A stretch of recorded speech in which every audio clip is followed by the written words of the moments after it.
ഇതാണ് കേട്ടോ KSRTCയുടെ ആ ആദ്യത്തെ മുത്തച്ഛൻ വണ്ടി. അതിനെ നെറ്റിപ്പട്ടമൊക്കെ കെട്ടി അലങ്കരിച്ചങ്ങനെ നിർത്തിയിരിക്കുകയാണ്. അതിൻ്റെ എൻജിൻ സംവിധാനത്തെ നമുക്കിവിടെ കാണാം.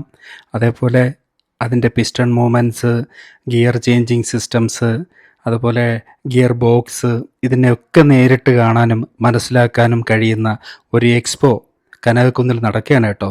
KSRTC MVD moto expo 2025. അവിടെയാണ് നമ്മളിപ്പോൾ ഉള്ളത്. ആ കാഴ്ചകളെ കാണാനാണ്.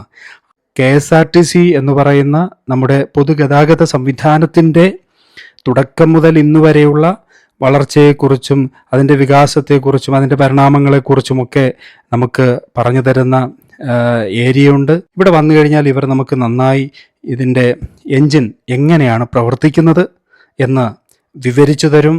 അതിനുള്ള ആൾക്കാർ സർവ്വതാ തയ്യാറായി അവിടെ നിൽപ്പുണ്ട്. എന്നും കൗതുകകരമായിട്ടുള്ള ഒരു ചിന്തയായിരുന്നു എനിക്ക് ഈ വളയം പിടിച്ച് കറങ്ങുമ്പോൾ എങ്ങനെയാണ് വീല് തിരിയുന്നതെന്ന്. കുട്ടിക്കാലത്ത് ഈ വളയങ്ങൾ എന്ന് പറയുന്നത് വലിയ സൈസായിരുന്നു കൊച്ചുകുട്ടിയായിരിക്കുമ്പോൾ. അതുപോലെ ബസ്സിൻ്റെ വീലുകളും എന്നാ വലിപ്പമാണ്. അപ്പോൾ എങ്ങനെയാണ് ഇത്രയും ആൾക്കാരെ വെച്ചുകൊണ്ട് ഈ വളയം പിടിച്ച് കറക്കുമ്പോൾ വണ്ടി ഇങ്ങോട്ട് ഇടത്തോട്ടും വലത്തോട്ടും തിരിയുന്നത് എന്ന ആ ചിന്തയുടെ കൗതുകത്തിൽ നിന്ന് കുട്ടിക്കാലത്ത് തേങ്ങയുടെ ഇളം മച്ചിങ്ങ എടുത്ത് ഇങ്ങനെ കമ്പുകളിൽ കോർത്തിട്ട് അതിനൊരു നീളം സ്റ്റിയറിങ് മടലുകൊണ്ട് ചുറ്റി ഉണ്ടാക്കി ചെറിയ ഇടവഴികളിലൂടെ മൺപാതകളിലൂടെ ഓടിച്ചു പോയ ആ കാലം ഓർക്കുകയാണ്. ഇവിടെ വന്നു കഴിഞ്ഞാൽ നമുക്ക് ഇപ്പോൾ എങ്ങനെയായിരുന്നു ആ വണ്ടിയുടെ സ്റ്റിയറിംഗ് തിരിഞ്ഞത് എന്ന് കാണാൻ പറ്റും.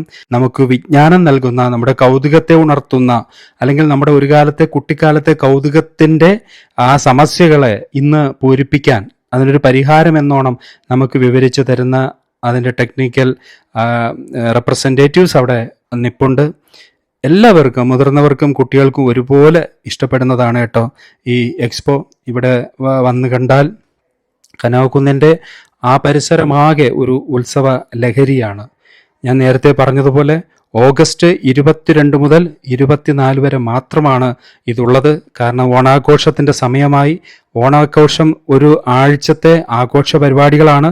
ആ ആഘോഷത്തിൻ്റെ ഉദ്ഘാടനവും ഒക്കെ നടക്കുന്നതും ഈ കനകക്കുന്നിലെ നിശാഗന്ധി ഓഡിറ്റോറിയവും അതിൻ്റെ പരിസരവുമാണെന്ന് എല്ലാവർക്കും അറിയാം. അങ്ങനെ ഇനി വരും ദിവസങ്ങളിലൊക്കെ ഈ കാണുന്ന സ്ഥലം വർണ്ണശബളമായി മാറുകയാണ്.